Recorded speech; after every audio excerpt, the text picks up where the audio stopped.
Hi everyone, it's Henry here, and this is the second video in this sort of mini-series about me really getting to grips and getting the Black Templars project up and running. There's a playlist for the previous videos in this series, so you can sort of see how we've got to where we've got to in this, but the main takeaway is, did a few testers, wasn't quite happy, need to go back to the drawing board, don't want to let this project die, let's get to it.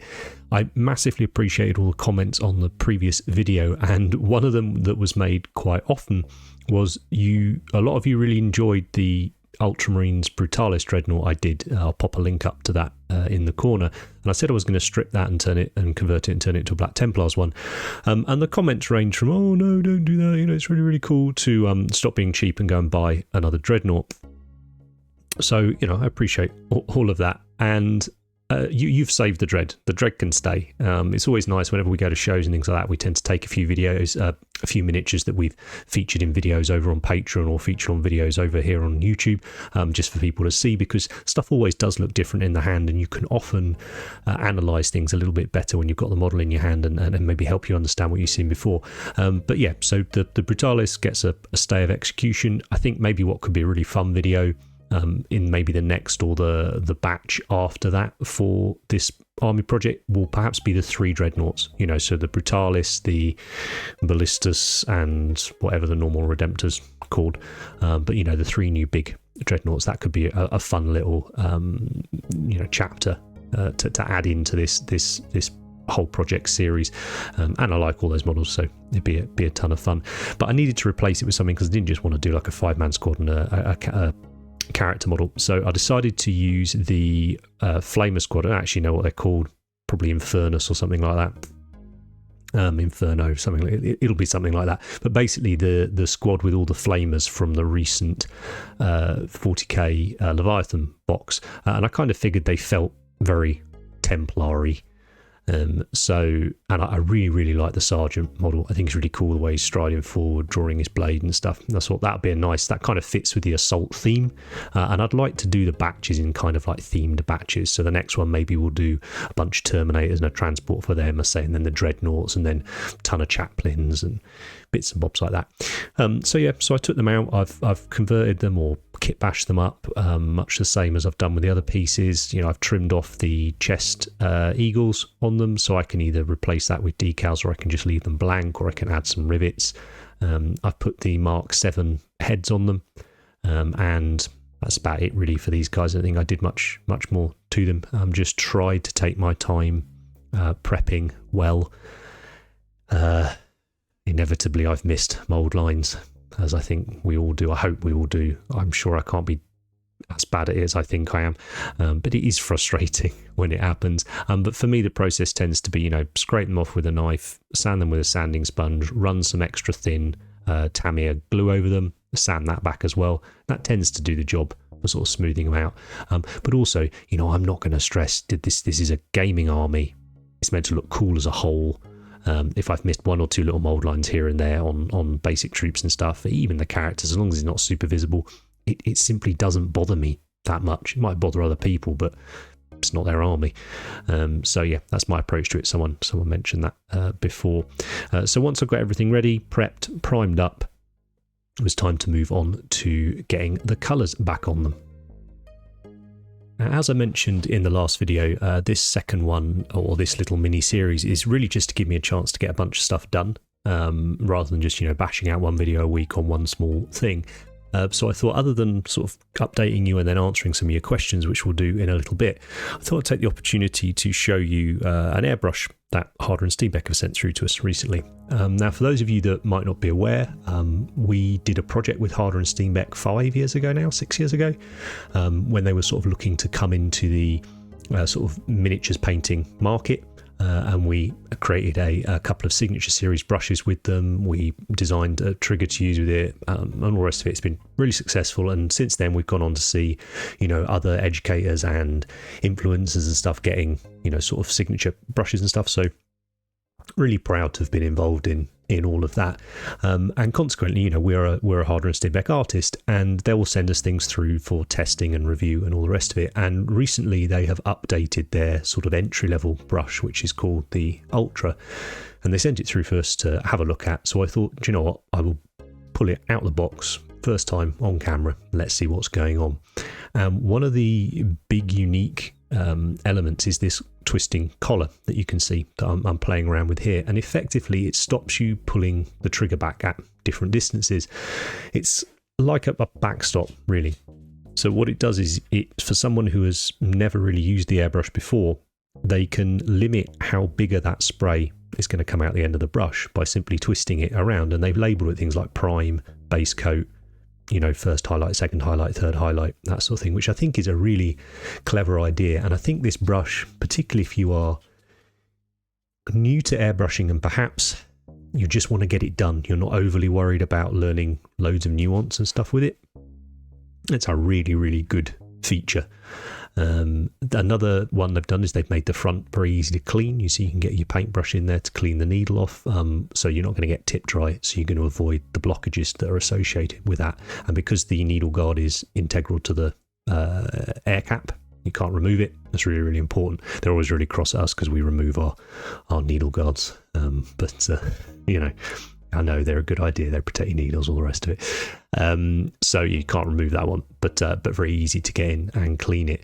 And then one of the elements that I really like on it is the way that you cannot pull the trigger back without first depressing it. That's one of the key things that we'll teach on our classes, is this idea that you always want to air first, then release the liquid in, then return it, and then release the air. It just helps prevent a build-up of liquid on the end of your brush that sprays off when you're not thinking about it. So again, just a very nice little design element. So I'm going to paint these models using the Ultra and have a play around and sort of give my thoughts on it, as we go. First up here, I'm doing the I'm doing the Rakarth flesh on the shoulder pads, and this is one change that I have made to the scheme. I'm stopping at Rakarth. I'm not going to an additional white after this. I like the added warmth that it gives me. It's just, I just prefer the look of it, and it has the big bonus of being quicker because obviously it's one fewer step. Some of the models, like these Infernus guys, I did just check in between recording, they are called Infernus, so it's a good guess. The shoulder pads are part of the model. You can't remove them to paint separately. So one thing that I'm going to do when I come up against that kind of thing with a model is I will still airbrush them, because I like the effect airbrushing gives me, and especially if I'm going to be doing more than, say, one model, I will do this technique rather than hand paint them, and that is to use a liquid mask. So I'll airbrush them as usual. I've given them a little coat of gloss varnish just to help me when I've come to peel the mask off later, and I'm using a liquid latex here. Now this one's by Humbrol, but lots of different brands will do. We'll do them. I like the Humbrol because it's what all the sort of military modelers use, and they tend to know what works when it comes to that type of product. So I painted them up first, then I've masked them off, and then I'm going to go forward and do the black recipe just as we did it in the previous painting video with the Terminators. And as I say, I'll use the new Ultra to do it. So I will do my base layer, then I'll twist it up, and I'll do the first highlight, and I'll twist it up again, and I'll do the final highlight, and sort of, really, really enjoyed using it. Now this is an unusual way of me creating videos for this channel, which is essentially just filming me hobbying. I'm not overly editing them. I'm not doing them with necessarily a specific thing to try and show you in them. It's just showing you my process, and a few of you have enjoyed that in the previous ones. I've asked to see a little bit more of it. It certainly won't become the standard for the videos. We will generally be doing our normal tutorial videos, but for little projects like this where we need that bit of extra time, I want to try and keep some videos coming out for you guys, keep you involved in everything that's going on. And one of the things I mentioned last video about when I was going to do this was that as I was leaving this footage in, rather than me just dictating, here I am spraying it black, and here I am spraying it more black, and so on and so forth, I was like, if you've got any questions to do with the hobby or cult of paint, then to pop them in the comments and I'd get back to you on them. And I've answered some of them just in the comments, but a few of them I thought were interesting enough to sort of discuss a little bit. more detail and have a chat about it. So one of them was the gap filling. So this was Judson asked this, what do I use to do gap filling on the models? The majority of the time I'll use a thicker plastic glue, and this on plastic models here, thicker plastic glue, squeeze it together and it will sort of ooze out of the join. Then I'll use extra thin plastic glue by Tamiya, brush that over, and that tends to effectively just sort of plastic weld them together, and then I'll sand that down using a sanding sponge. I must admit the jet packs, or jump packs rather, on these Assault Marines I thought were pretty terrible when it came to the gaps that you had to fill, considering it's plastic kits. It's annoyed me, if I'm honest. Like, it's been a hell of a lot of work to try and get these models looking pretty basic, and I do wonder if it frustrates the designers that create these miniatures, and then they get chopped up, and I'm not sure how much involvement they have in how they get chopped up, but other than the gaps as well, the biggie for me is just these mold lines. It must be so frustrating for the sculptors and stuff to hear people sort of have negative responses to a cast, and a set of miniatures, purely because the state of the mold lines and things like that. So yeah, it is frustrating, but for gap filling, that tends to be what I do. And again, I mentioned before, I kind of have thresholds. If it's army painting, I'm not going to let stuff derail me. When on the table in a squad of 10, if haven't perfectly gap filled one part of a Marine, no one's going to care. I don't care. So not sweat the small stuff. Obviously very different if it's a display miniature, then you want to get it absolutely perfect. So yeah, thick plastic glue, thin plastic glue, sanding sponges is what I tend to use. Magnum asked about something that has intimidated myself and Andy and maybe stopped us doing things. I'm going to speak for myself on this, but I believe Andy's quite similar. Generally, if there is a technique or a colour or an approach or something that we don't feel massively confident on, I'll say I for now. I don't want to speak for Andy, and he does discuss this kind of thing over on Patreon a lot. Andy does the majority of the Patreon videos because they will often be 3, 4, 5 part videos on techniques and painting miniatures up to a very high level, during which he will discuss things like this. So if you're interested in that type of thing, go and check it out. The support you guys give us over on there allows us to do weekly videos there, weekly videos over here, and really try and provide us as wide a breadth of hobby stuff as we can. But yeah, when it comes to intimidating things, for me, I will try and use that as a reason to do a project.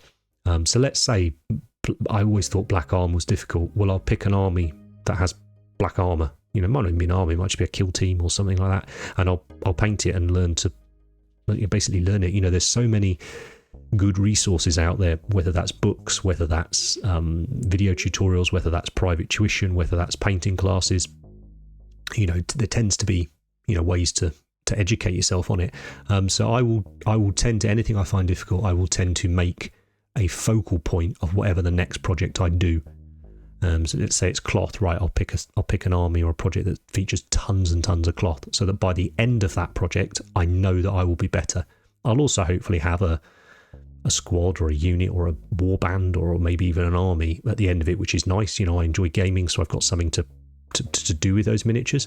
But even if I didn't, it's you're not going to get better at these things just theorying them out in your head or watching endless videos on them. You need to, well, I need to anyway, get painting them, make mistakes, learn how to fix those mistakes. And an awful lot of how we teach has been from making mistakes, figuring out how to fix them, and then incorporating that into how we teach, and hopefully the explanation of that can help other people work out their ones. So I have never been put off, as it were, by something. If anything, it's the opposite. End up getting motivated to get good at it, or happy with how I can do it. Max has asked general advice on black armor. We've got tons of different black armor recipes over here on YouTube. I think it's super fun to paint, whether it's brush, airbrush, rattle can. It looks great. The colours you put next to it will always look great. You can really play around with the different colours you use with painting black armour.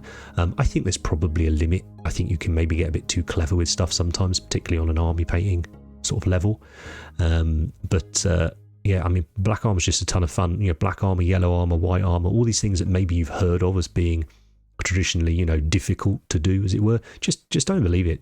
Nothing's really more difficult than anything else once you've had a go at it.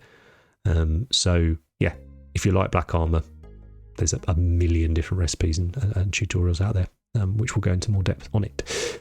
Alan's asked, when's the next cult Kickstarter, and when are we going to do some classes up north? So the next cult Kickstarter, which is Deagard Part 2, which is going to be a bunch more elves to follow on from the ones in Deagard 1, will be out early next year.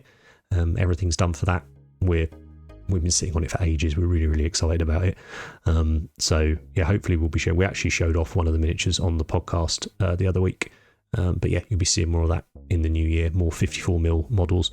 Might even be some mounted models in there. Well, I mean, not might be. There are some mounted models in there. So yeah, looking forward to showing you all that. And classes up north. Yeah, generally this year we've started doing classes in the east and the west of England at venues that we know and really like, and we know give us a quality atmosphere to teach the classes in. Not every shop or store is going to be the best place to run tutorials. So if we can find one up north that we really like, we will definitely consider coming back up there and doing more. But we're going to be running classes all over the place next year. So keep an eye out. The chances are there'll be one, within a few hours of you, wherever you are. Gazna asked, techniques we don't use anymore or have moved on from. This is a really good one. I don't think there's any that I've moved on from. Like, I have certain ones, like it's taste, right? Trends and tastes and personal tastes. At the moment, I'm enjoying doing eye lenses that are a little bit more sort of glowy, rather than that classic, dark, then a light line on the bottom, white dot, that sort of thing. But I still like and use the techniques for both of those things. One of the ones maybe that I'm still unsure on is I have always painted metallics and things like that black or maybe a dark brown before painting them, and it can be a very laborious task, and it's one of the reasons I'm quite glad we're doing Black Templars, because loads of the stuff's black already and it's a much quicker way of doing it. But our commissions chief Ben is convinced you don't need to do that if you can use washes and things afterwards. I'm still on the fence. I think you get better separation between the different parts of the paint job. I think it's better definition, all the rest of it, and I think it's worth the time. But I have been painting some very small tank tracks recently, and I have not done back to black on that, and actually it looks absolutely fine. So maybe that's a technique that I not necessarily won't ever use again, but perhaps I'm now open to not having to use it every single time. And I think that's a trap most of us probably fall into, is habit rather than questioning why am I doing it. So yeah, just a couple more as we're finishing up doing the black on here. The importance of consistency across an army. This is Zero Potatoes asked this one. This is really interesting. I think there's two elements to that. There is the consistency of colour across an army is something that does actually bother me, and I will always attempt to do the majority of an army's colour in one go if I can. I appreciate painting this Black Templars army for you guys. That's not possible because I simply can't take a month off to do a great big army. You guys won't. We need to produce content, and that simply won't work to do it in that way. But yeah, generally where possible, I will try and do. If armor is a big part of a model, a big part of an army rather, I will try and do as much of it in one go as possible. But that's more of a personal taste thing. I completely appreciate the arguments that armor will be different across an army anyway. If we're trying to be sort of realistic about it, so that's one element of consistency. The other one, and I think this is the one you touched on more in your comment, was the idea of if you're someone who say only collects Imperial Fists and you paint Imperial Fists for 10 years, the chances are by the end of those 10 years you will be better at painting than you were at the beginning of them. So miniatures are going to look different within your army. And I guess that's just how much you care yourself. Like, if you love your army, great. Like, it doesn't matter. If you look at it all and seeing that progression of yourself as a painter in that army brings you joy, then great. It doesn't matter that someone else is going to look at it and go, oh, that's not quite, that's much worse painted unit than that one, and so on and so forth. It doesn't matter. It's your army. So as long as you're happy with it, I don't think there's any issues whatsoever. I'm a big fan of that saying to do with, the only people whose opinions matter are those you would go to for advice. That's how I try to sort of judge things. So yeah, but equally, if I was painting something for specifically to be critiqued, if I wanted to be nominated for best army, if I wanted to be showing off, if the element I enjoyed of it all was showing off the end product, be that online or competitions or whatever, then yeah, I would try and be more consistent with it. So again, I'd try and do it in as short a time frame as possible. And finally, Voltan asks, will we do more passion projects like this? Yes, we will. We've already sort of planned out the next few months, and they will include a few more sort of full army projects, all of which will be for our personal things. Over on Patreon, the vast majority of things we do over on Patreon are passion projects. They are generally all of Andy's competition pieces. And as well as some of our armies and our gaming pieces as well we do over there. So they generally are always passion projects. Over here on YouTube, we use YouTube as essentially as a means of advertising us, what we do, who we are, and just to try and be helpful, to put something out there that isn't too sensationalist and divisive and all the rest of it on the whole, and just hopefully produce things that are relaxing to watch and might give you the odd tip and trick here and there that'll help you enjoy your painting more. And consequently, we will always try and do different things as often as possible, so that whether you're a Space Marine collector, an Orc collector, an Imperial Guard collector, things like that, there'll always be something for you, and that means different things each week. But we will try and balance that a little bit more going forwards now, with the odd more multi video series on to do with things that we love doing, our personal projects. So yeah, really, really fab questions. Thank you all for commenting and sending them in. And after doing all of that, do I like the Ultra? Yeah, I think it's fab. I'm going to have a word with Harder and Steenbeck about seeing if we can come up with some signature series Ultra to add into the family, to add into our already existing two airbrushes, the Evolution and the Infinity. I think this absolutely has a place. As ever, Harder and Steenbeck's sort of quality it's just outstanding. That we used them for years before we got on board with them, and we wouldn't have gone with them if we didn't trust and use their equipment. We don't partner with many people at all, but H&S they're so far ahead of everyone else, and it's just lovely to see, and every single thing that's new on this brush has been so well thought out. It absolutely has a place. I can see where this is going, and I think it might be fun to add one into the family. And speaking of sort of brands that we partner with, and we won't partner with lots of people and stuff, one of the questions we'll often get is what paintbrushes we use. Now, Andy is sponsored by Artis Opus, which is a company here in the UK. Cult of Paint aren't sponsored by Artis Opus. We do work with them, and we have got some projects coming up with them in the near future that you guys are going to see. But we'll often get asked about it. Now, personally, I tended to use Winsor & Newton Watercolour Series 7. I tried a bunch of different brushes, and those are the ones that I felt suited the way I painted the best, the shape of them, the feel of them, in my hand and all the rest of it. And for ages I just that's what I used, because I was happy with it. I didn't feel I needed to go and find an alternative. Now, in the last few years, they have become quite a lot more expensive, and harder to find without going online and shopping for them. And buying brushes online can often be a challenge. There's an awful lot of things to consider when it comes to a paintbrush. If you're someone which presumably most of you are, because you're watching a channel to do with painting, right? So you're a bit nerdy about painting, so you care about it. There's going to be a lot of different factors for a lot of different people when it comes to picking, a brush. But for me, I want to be able to see what it's like before I buy it, because no matter the brand, no matter how good they supposedly are, they will have better and worse brushes. These are handmade products. There's human error. It's going to occur. And so I want to check that my brush comes to a nice point. I want to check that it hasn't got, any loose hairs, things like that. And even just sort of see what does it feel like in my hand? What's the handle like?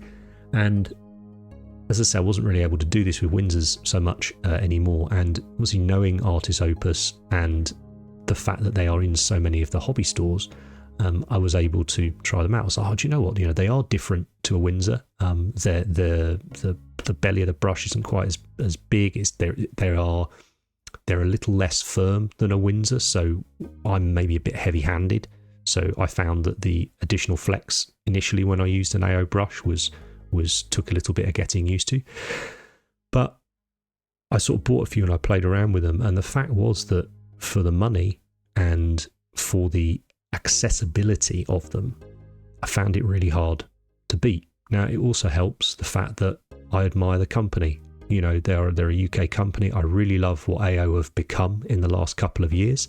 In the first few years, I didn't really have anything to do with them, didn't do much with them, didn't use their products or anything like that. But in the last couple of years, I know the company's undergone quite a few changes, I think for the better.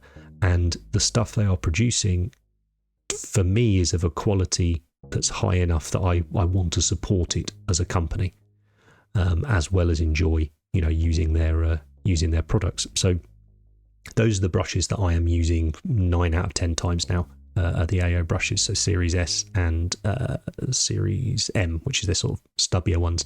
But as I say, we're not currently affiliated with them. I bought these brushes with my own money. I have done now for 2 years since I switched over from the Windsors, and yeah, I'm enjoying using them. So I like the product, I like the company, and for me, those two things are very important. But say your mileage might vary, but we do get asked that a lot. So I thought, don't often get the opportunity to address it. So here we have. So I hope some of you have found that useful. And again, I know some of you out there will have very strong opinions, and you will think that the brush you like using is the best brush. I think often it is simply the brush that you like using. I suspect there are probably 10 different brushes that are all of very, very similar qualities out there, depending where you are in the world, depending on what your own standards are for how you judge something.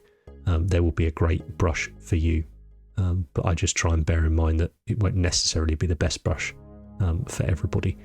But yeah, for me right now, these are.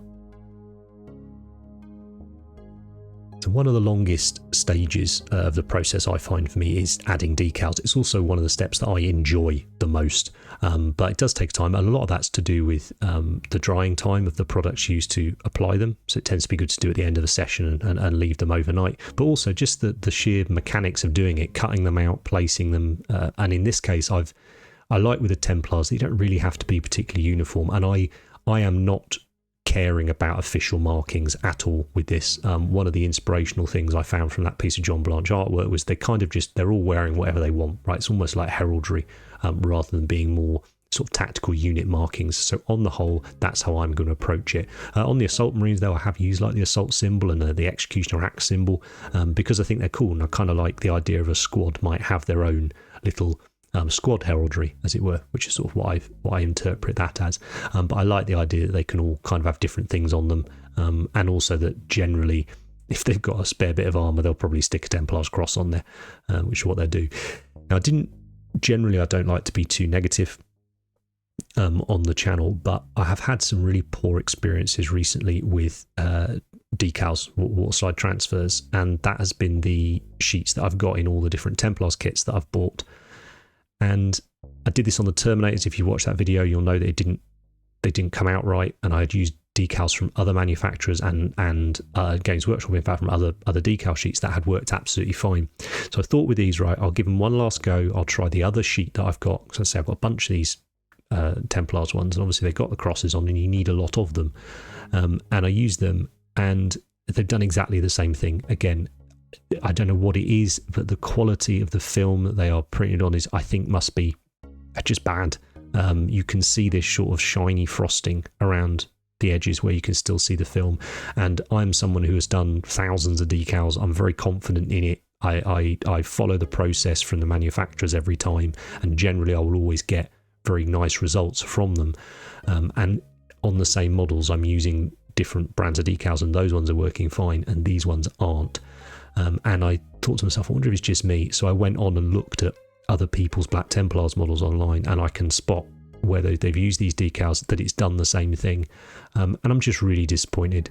You know, they're cool designs. You know, someone has gone to the effort of making and designing those sheets, and yeah, it's just really disappointing. So I just wanted to say, if you are going to follow this project and you are thinking of you know, doing lots of Templars, I am now mainly using the Forge World Imperial Fists Heresy sheet for a lot of them, and I really like the products from the Mighty Brush, the transfers, another UK company, really good company, really nice guy. He's got some good sort of generic Templary crosses and stuff, and I've never had an issue with the quality of them. So those are the ones I'm going to use for this project, and sadly I'm just going to chuck, you know, all these, goodness knows how many sheets I've got here, like 6 or 7 Templar sheets just in the bin, because they're you know, I've used 20, probably 30 transfers off them across the different sheets now, and all of them are doing this thing. So yeah, very frustrated with that. And where it's done it on these models, I can just about live with it on the shoulder pads for the Infernus guys. I'll sort of weather it out a little bit. I think it'll be fine because it's on that lighter colour. But where it's done it over the black armour, I've just glossed them and then just put better decals straight over the top. I'm not stripping them again. You know, it's too much stress, takes too much time, and so just gloss back over them, put better decals over the top of them, and just moved on. Now the style in which I'm going to paint these models is going to be quite grimy and battle damage and stuff, so that's, you know, there's always a bit of wiggle room if something goes a little bit wrong to fix, but that's going to be my plan with these. I think that will probably do for this video. It's already been pretty rambly, which I'm not sure if I like or not. Quite keen to get back to some proper tutorials and whatnot, but do let me know if you've enjoyed it, and we can do one of these now and again, especially if it allows us to get more stuff painted. For next video, we'll close out this little part of the series where I'll analyse the changes that I've made to the previous scheme. We'll look at the finished models, we'll go through them, what we like, why those changes have been done, including any sort of tutorials where relevant on it. And then I think it's probably time for a break from Marines. It's been a good few weeks with the Heresy videos and then these. I think it'd be good for me and probably good for you guys as well, for us to get back to painting some other things. So if you've any questions about what I've done, put them down in the comments. I'll get back to you as soon as I can. I massively appreciate all of the support. Feel very fortunate to be able to be doing this Black Templars project. You know, it's as much for you guys as it is for us. So I do hope that you are enjoying it. If you've enjoyed the video, hit the like button. If you're not already subscribed, it does make a massive difference to us. It helps other people find the video and therefore find Cult and allow us to grow. Speaking of that, always check us out on the podcast. The Discord's going great guns, and links to everything we do are down in the description. So thanks for your support, and I'll see you next time.